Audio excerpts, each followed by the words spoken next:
Welcome home to USA Global TV and Radio, a place where dreams take flight, with authentic storytelling, diverse perspectives and meaningful conversations, where global stories unite and bridges are built beyond all borders. Discover world-class education, entertainment, hope and inspiration. Together, we're building bridges worldwide. Subscribe to our channel, USA Global TV. Download our app, USA Global TV. Be our guest or join our team. Visit usaglobaltv.com. Thanks to our founder and executive producer, Dr. Jacalyn KERBECK. Music score by Yeffy Tang from Cloud Road Music. Voiceover artist Mike Porter. Creative direction by Paul Garcia. USA Global TV and Radio. Your home for global connection. All rights reserved. This video and its contents are the exclusive property of USA Global TV and Radio. Unauthorized use, duplication or redistribution in any form is strictly prohibited.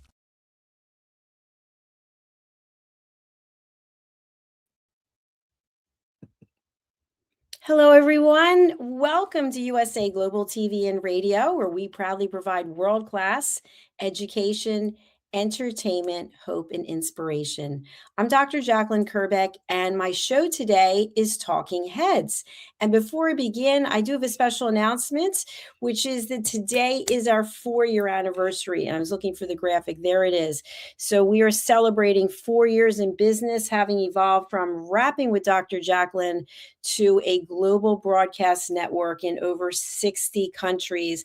And everything that we do is built on something that I created called elevated listening. So if you've joined me before, this is my 3rd episode for this year, and I'm truly grateful to be able to be here. The first 2 episodes, in case you missed them, were what no one tells you about running a business and why smart businesses fail, what no one wants to talk about. So you can find these 2 episodes over on our playlist, which I'll put up the graphic for that. We have 2 YouTube channels and we stream to a number of places, but these are the 2 channels on YouTube. So if you are watching somewhere else, I would love if you would go over and just subscribe. It just takes a couple of seconds to do so, and then you'll be made aware of all of our programming. Okay, so let's get into it. First of all, I own 2 businesses. I had no experience as an entrepreneur whatsoever. I was in corporate America until March the 6th of 2020. And now I have my television network, and then I have my own business under my own name, Dr. Jacalyn KERBECK, or Dr. Jacalyn LLC, sorry. So what we want to focus on today is how we move from systems and decisions to the actual human costs behind them. And what happens when leaders carry so much responsibility and basically in isolation. So if you are a business owner or you're thinking about becoming a business owner, we do a lot of things by ourselves. We have to make a lot of decisions. Sometimes it feels like it's in a vacuum or a void. And we have to be able to take that fear and all of the emotions that come up and make a logical or rational decision. So business owners, especially when we start, I'm 4 years in, and there are a number of things I do make decisions on by myself, but I'm much further along than I was when I first started. So I'm here to share some wisdom and expertise and some of my own experience so that I hope it will help you. I'm also currently enrolled in the Wharton School of Business, and I'm taking the Chief Strategy Officer program, which goes until December of this year. So I will be sharing some highlights from what I'm learning as well. So we're going to be talking today about when leadership, you as a leader, quietly go into what I call just being alone, solitary. You've heard of solitary confinement, which is a punishment. I don't mean that. I mean, we as business owners often lose that support network that we had as our role expands. And what is the reason for that? There's many reasons. Sometimes people are jealous. Sometimes people are jealous that you own your own business and that you're actually turning a profit and it's successful. Other times people are not interested in what you have to say because they're in a different phase of their life, or they don't understand exactly what you're doing and they don't want to do any research on it. Or the fourth is they simply just do not care. So all of these are valid reasons. But as a business owner, I know for myself, it's more than just me. I have people paying me. I have people relying on me, counting on me to make sure that things are going as they're supposed to. And also, is there an exit strategy? Is there a set of systems and structures in place if something were to happen and someone had to step in? So all of these things are quite important. So wherever you are in the course of your business, think about, are you creating a business that is sustainable without you in it? And I'll give an example. So my other business is Dr. Jacalyn LLC. And that's my business where I do keynote speeches, I do my courses, my master classes, my books. So without Dr. Jacalyn KERBECK, is that business viable?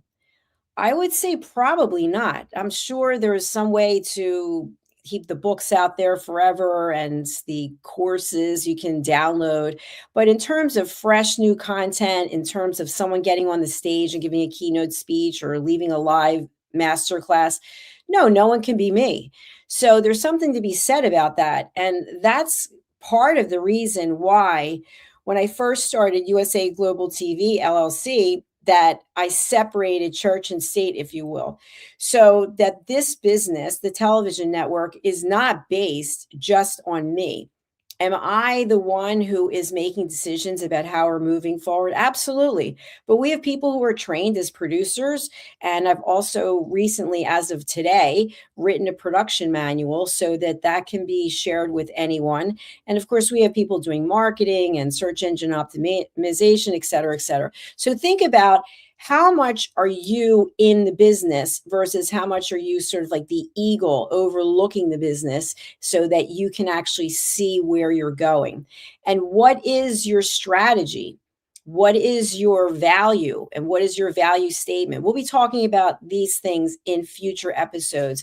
But for today, we're going to stay on the fact that as we grow our businesses, many times we lose the support network that we used to have. And we have to make decisions.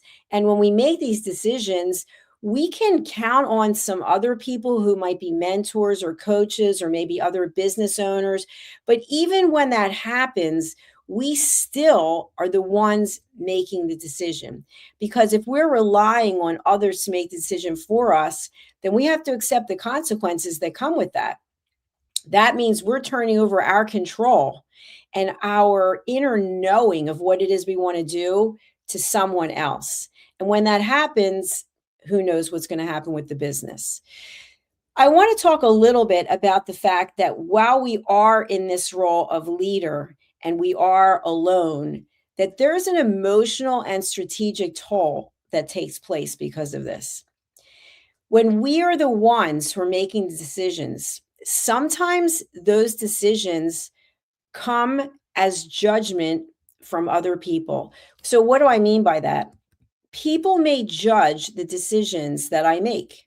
My team members, my inner circle, my coaches, my mentors, my colleagues, sponsors, etc. They may say, "Why did she make that decision?" And they're judging. But I make the decisions to the best of my ability based on not just my intuition, which is a huge factor, but also my research. So for those of you who know me, I have a master's degree and I have a doctorate, and I don't say it from a place of ego, but I'm used to doing research, and I research quite a bit. And I don't just take one entity and whatever it is that they have to say. So when I was doing my doctoral dissertation, I had to triangulate data. So I looked at 3 different points of data and had to compare them. And so that's what I do today when I'm doing my research. I'm not just going to take one person's opinion. I'm actually going to look for something that's called peer-reviewed articles, other people who have experience in the area, they have doctorates or masters, etc. So doing your research is also very isolating, because while you're doing your research, your friends and your colleagues might be out having fun. Today, for example, is a holiday here in the States, Martin Luther King Day. And I've had a few people reach out to me and say, "Are you going to be working today?" And my response was, I work every day. It doesn't matter if it's a holiday, if it's my birthday, it doesn't matter what it is. I work every day because I run my own businesses. So When you run your own business, you have to make decisions like that too. Are you taking a lot of time off? Because if you are, and you don't have a structure in place, who's running your business? Now, I'm at the point which I'm really grateful that over the summer I was able to go abroad 3 different times, and I had people running my business for me. Now, there's still things I have to do because I'm always checking to make sure things are going well. It's never totally hands off, and I wouldn't want it to be. But carrying that emotional load of knowing that you can and will be judged for the decisions that you make, even a decision like, oh, working on a holiday, people might judge that. But typically, when people are judging, it's really a reflection of what's going on with them, for which I have no judgment. So just be aware of the fact that as you make decisions, people might be evaluating them, they might be judging you, etc. Now, this also can have a big impact on our energy and our ability to be creative. So, what I've done is I've been able to create an environment, even when I'm traveling, so that my isolation doesn't turn to burnout. And I'm not stalling my abilities to grow. In fact, I'm coming up with new ideas all the time. But that doesn't mean that everyone embraces it or everyone understands it. But I work in such a capacity. I've got my green screen behind me. I'm actually traveling, I'm not in my studio. And I've got my computer and the lights. And so I'm ready to go. And I can really broadcast from anywhere. I'm dressed professionally. I've been prepared for the episode. So, whatever it is that you're doing, you could have sort of a go-to strategy that when you're not able to be in the office, that you can still function and still work. But what I'm doing does necessitate a lot of creativity and a lot of energy. And that means sometimes I have to set up a boundary that no, I can't go and do this. No, I can't give feedback on that because I'm in the midst of doing what it is that I'm doing. But as a result of doing that, I've been able to come up with courses. I'm able to write books. I'm able to come up with new shows. I just did a show right before this called Let's Finally Talk. And so I have set myself up for success based on the fact that I am isolated for the most part, but I'm using it as a way to generate creativity. And you might have other ways that you generate creativity. When we get to a point where we feel like we need help, sometimes our pride doesn't let us. Even though we may be very capable, very responsible, we may still need some help. But we don't ask for the help because we don't want it to appear as we don't know what we're doing or that we're uncertain as to how to run a business. So we have to look at this. When do you raise your hand and say, I need help? And then how do you ask for that help and from whom? So, what I always say is that if I feel like I need help, I have to really quantify and qualify what is the type of help that I need. Do I need to bounce some ideas off of someone? And I'll give an example. Recently, I was with one of my mentors, and we were talking about what it is that I'm doing, and that I'm always interested in helping other people. That is one of the main things that I have. I really want to reach out and help people and bring value. And so this person suggested that I start a nonprofit. And so I thought, wow, I don't actually know anything about starting a nonprofit. I am on the board of the Crohn's Colitis Foundation, but I'm not involved in the structure. So I did a lot of research on it. And then I started asking other people who have nonprofits, what's been your experience? So I'm going to go to people who are doing something that I want to do and they're doing it really well. I'm not going to go to people in my immediate circle who have no experience with forming a nonprofit because they're going to give their opinions. Well, why do you need something else on your plate? Aren't you busy enough? What about this? And what about things that come up for people who don't have the experience, who aren't in that same background of where it is I want to go. They might mean well, but they're not going to actually provide any value in terms of how I actually do what it is I need to do. So look to people who are in your circle. And if they're not in your circle, LinkedIn is a great place to go. You can go to LinkedIn and you can put in whatever it is, nonprofit president, for example, in my case. And then you can just reach out to people. Most times, people who are very happy with themselves, who are doing well, they are more than happy to answer questions, to speak with you, sometimes even to meet with you. When people are insecure, they typically are coming from a place of ego. And again, I'm generalizing, but they might not want to help you because they think, what's in it for them? What are they going to get out of spending their time talking to you? Whereas I've always felt the opposite way. I am always interested in learning something from other people, but we have to put a boundary on that as well. And I'm going to just briefly share the fact that I have a course and a book that are coming out, and it's basically Stop Giving Away Your Value. This is hugely important for business owners. And you can sign up for the course over on my website, drjacalyn.com. And you can also purchase the book. You can pre-order the book on Amazon. And here's the book. So I bring this up because as business owners, we only have the same number of hours in a day as someone else.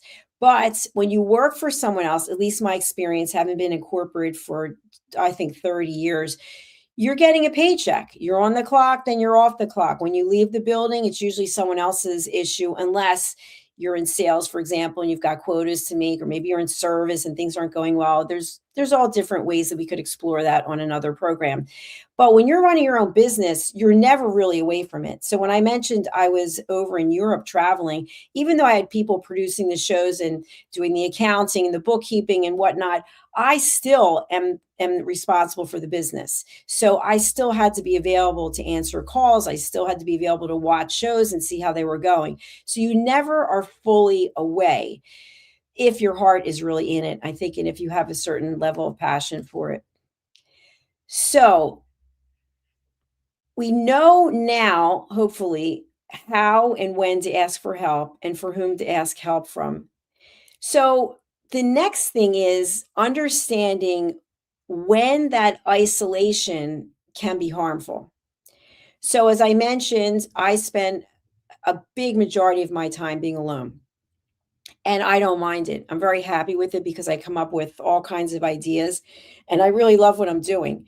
Before, when I was in corporate and I was working for a company, I traveled the world. I had clients and we had a lot of entertainment, and I really was never alone. And what I found was, whether it was related or not, that my ulcerative colitis was really bad and I was super, super sick. So now I'm coming from a place where, ulcerative colitis is incurable. So I still have the disease, but I've been in remission. I'm going to knock on wood and say, please, God, I've been in remission for almost a year. So I really attribute that to the fact that I absolutely love what I'm doing. But there are times when we're in business when we can be alone, and it's not a good thing because we start questioning everything that we're doing. And this is a point when I would say, step away from what you're doing. And actually, as I mentioned before, have that bird's eye view, that eagle's view of what's going on in your business, and decide to yourself, do I really love what I'm doing? Or am I just doing it and I'm not getting the joy out of it? And we get a choice. That's the beautiful thing as humans. We get to choose how we want to spend our time. So the cost of carrying everything alone is that we get to choose how we carry it. We get to choose how we delegate. We get to choose how we want to spend our time in the business, on the business, over the business, etc. So I know I'm giving you a lot of information right now, but I'm trying to give you as much as I can from my own experience. In my case, I think being isolated has really resulted in tremendous growth. And as I shared before, this is our fourth year anniversary. So there's no one to celebrate with at the moment, but I'm really incredibly grateful that after 4 years, we are still in business and we are still growing. And, many businesses fail after 3 years. So, as much as I'd love to celebrate with my parents, they both have passed on, I am celebrating by myself. And I'm just sharing with you that we have these incredible moments in life when maybe there is no one else there, but we can still celebrate. You can be in isolation and still feel like you have everything that you need.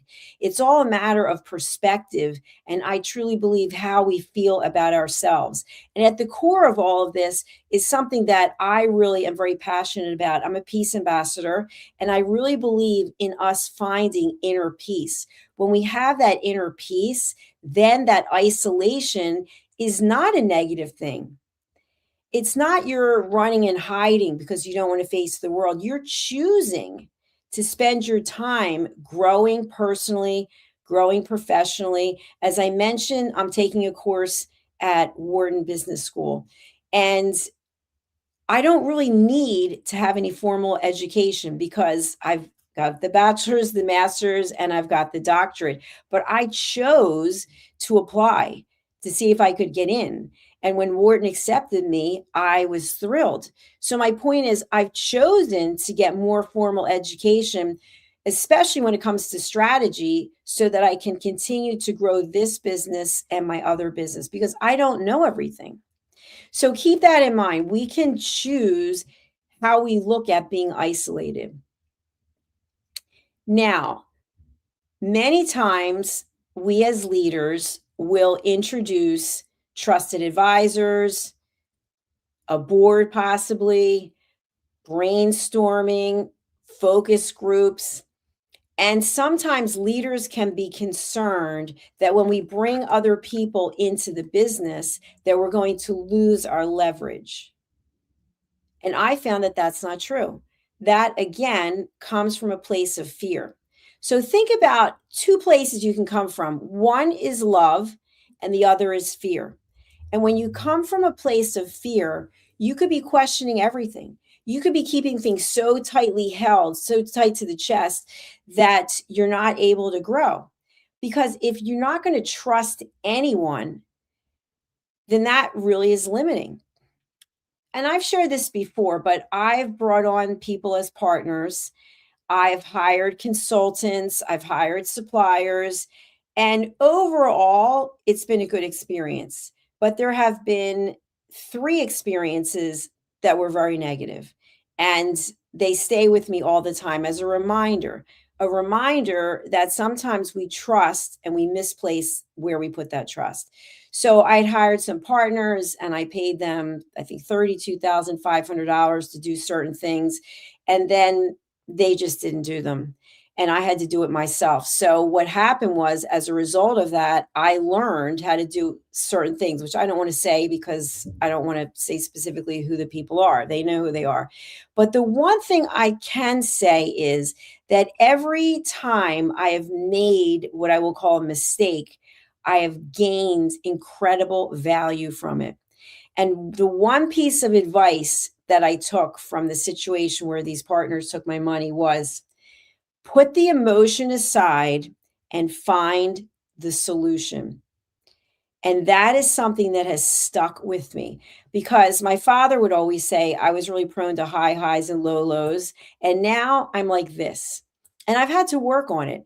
But not that I never feel emotions, of course I do. But as business owners, think about it. If you become so highly emotional about something, it can completely derail whatever it is that you're doing. Maybe your stakeholders see it, maybe your team sees it, your customers see it, and then all of a sudden people start questioning whether or not you're still fit to be running the organization. So I will acknowledge whatever the emotions are, but I quickly want to move to what is the solution. So if you're in a situation where you feel highly isolated and it's starting to really get to you, think about maybe you can change your work environment, or maybe you can change your work philosophy, or maybe you can bring on board a trusted advisor, Or maybe you can share with somebody like a therapist or a counselor or a coach, someone that you trust that you can talk to. Again, we get to make choices. So, as business owners, notice what's coming up for you, notice what the emotions are, acknowledge them, and then set a boundary. I will allow myself to feel angry, to feel anxious, to feel afraid for 10 minutes. That's what I use, 10 minutes. Now, once in a while, there might be something I need an hour. But after the hour, that's it. I'm not wasting any more time on negative emotions. Instead, I'm going to look for what is the solution. My final reflections on this are: if you are looking to be a sustainable leader for your organization, it is super important that you feel heard and listened to. You've got to have someone you can share with. And again, sometimes people in our immediate circle, very well meaning, are going into problem solving mode. And we don't want someone to solve problems, especially knowing our audience. If people don't know how to do what you do, how can they possibly come up with a solution or an answer? But yet people will try to, either because they want to feel like they're part of what you're doing, they feel kind of isolated themselves, or maybe they don't really like what you're doing and they just want you to stop doing it. They just give you bad advice. But we need to go to people who understand what's going on. I recently had a conversation in the last week with someone, and it was so interesting because what I shared was, since I started in this television business, many of the people that I used to have in my life are gone for one reason or another.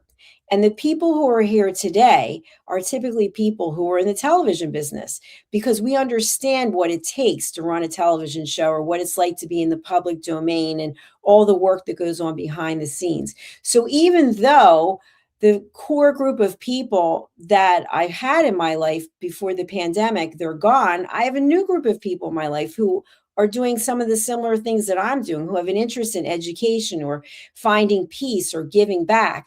And so one door closes and another one opens if you're receptive to it, if you're open to it. So as business owners, in terms of carrying everything by yourself, you get a choice. You get a choice to say, okay, I'm happy doing this, I'm going to keep doing it.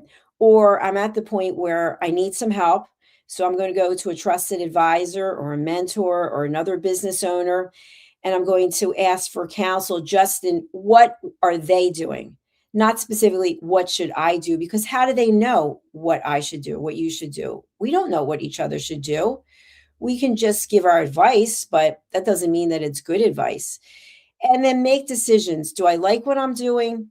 Do I love what I'm doing? Do I want to keep doing what I'm doing? And share that maybe in a journal. Write things down. I write everything down. I love just writing things down. I feel like I get it out of my system and then I can look at it later. But find a way for your passion when it comes to your work or your business, for it to shine through. And if it's not shining through, maybe take some time and figure out what it is that really will bring you joy. We're only here for a short time. So finding what it is that lights us up is really the key to peace. Otherwise, we're struggling, we're anxious, we're upset. So I hope that wherever it is that your life takes you on your journey, that it is filled with passion and joy. And of course, the best of health. And I hope one day you'll be celebrating, like I am today, a milestone in my personal and professional career as an entrepreneur. Thank you for listening. Thank you for watching. We'll be back with our next show very shortly. In the meantime, we're going over to our sponsors. Again, thanks for being here. Bye for now. USA Global TV and Radio proudly presents Tracy Cram Perkins, a dementia caregiving survivor teaching how to balance care with peace of mind. #1 resource for dementia caregivers. It's the book Dementia Home Care: How to Prepare Before, During, and After. Over 17,000 copies sold of this must-have guide. And now a testimonial from Tracy Smith. If I was to describe this book to someone who is going through a similar situation, I would underscore how important it is to have some sort of a tool or a guidebook to help you through certain stages. And there's so many, it's such an unknown topic to the average person. And to have this as a reference is essential. It's going to help you get through it personally, as well as help your loved one manage. To learn more, go to TracyCramPerkins.com. Tracy Cram-Perkins is an award-winning author. She's also the host of Dementia Home Care television show. Watch it here on USA Global TV and Radio. Every woman carries a story of strength, of purpose, of light. Through her courage, the world is transformed. Through her grace, generations are inspired. This is Iconic Women. Within Every Woman Lives a Goddess, a celebration of brilliance, beauty, and empowerment. Join us every Wednesday at 11 a.m. New York, 4 p.m. London time. Only here on USA, Global TVR, and Radio. Featuring the iconic Dr. Jacalyn KERBECK, honoring voices that shine across the world. Subscribe to our YouTube channels, USA Global TV and Dr. Jacalyn KERBECK, to watch and engage with all our content. World-class education, entertainment, hope, and inspiration. Thank you, viewers and listeners of USA Global TV and Radio, for joining us today. We're honored to have your time and attention as part of our global community. At USA Global TV and Radio, we believe in the power of authentic conversations, meaningful connections, and creating a world of possibilities together. Want to be part of something bigger? Join our team of elevated listeners at usaglobaltv.com, a space where your voice matters and your ability to listen transforms relationships. Stay connected with us across all our platforms for thought-provoking discussions, expert insights, and empowering stories. Subscribe to our channels at youtube.com/c/USA Global TV. Follow us on social media and explore the endless opportunities we're creating for growth, learning, and inspiration. Together, we're not just broadcasting, we're building bridges and changing lives one conversation at a time. For inquiries, contact us at info@usaglobaltv.com. Music by Johnny Dyes. Produced by Executive Producer and Director Dr. Jacalyn KERBECK. Voiceover by Mike Porter. Creative Direction by Paul Garcia.